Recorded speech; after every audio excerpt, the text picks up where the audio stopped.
কাতারের মধ্যস্থতায় তাৎক্ষণিক যুদ্ধবিরতিতে সম্মত আফগানিস্তান ও পাকিস্তান।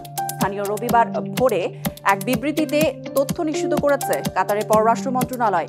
এই শান্তি চুক্তি স্থায়ী করতে পরবর্তীতে আবারও বৈঠকে বসবে এই দুই দেশ। স্থানীয় সময় শনিবার কাতারের রাজধানী দোহায় বৈঠকে বসে পাকিস্তান ও আফগানিস্তান। এতে নেতৃত্ব দেন পাকিস্তানের প্রতিরক্ষামন্ত্রী খাজা মোহাম্মদ আসিফ এবং আফগান প্রতিরক্ষামন্ত্রী মোল্লা মুহাম্মদ ইয়াকুব।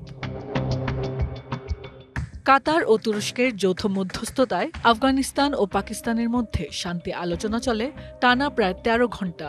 আলোচনায় প্রধান গুরুত্ব পায় সীমান্ত অঞ্চলে চলমান সন্ত্রাসবাদ রোধ এবং দুদেশের মধ্যে শান্তি ও স্থিতিশীলতা পুনঃপ্রতিষ্ঠার বিষয়টি।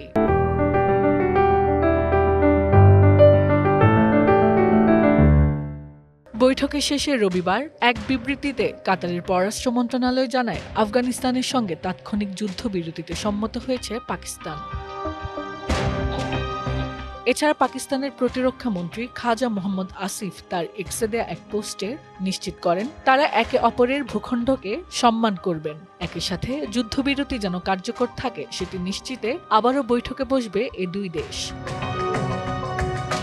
বিশ্লেষকরা বলছেন, বুধবার ৪৮ ঘণ্টার সাময়িক যুদ্ধবিরতির পরেও ফের উত্তেজনা ছড়ায় পাক ও আফগান সীমান্তে। ফলে দোহার শান্তি বৈঠক আপাতত সংঘর্ষ বিরতি আনলেও তা কতদিন স্থায়ী হবে তা এখন দেখার বিষয়।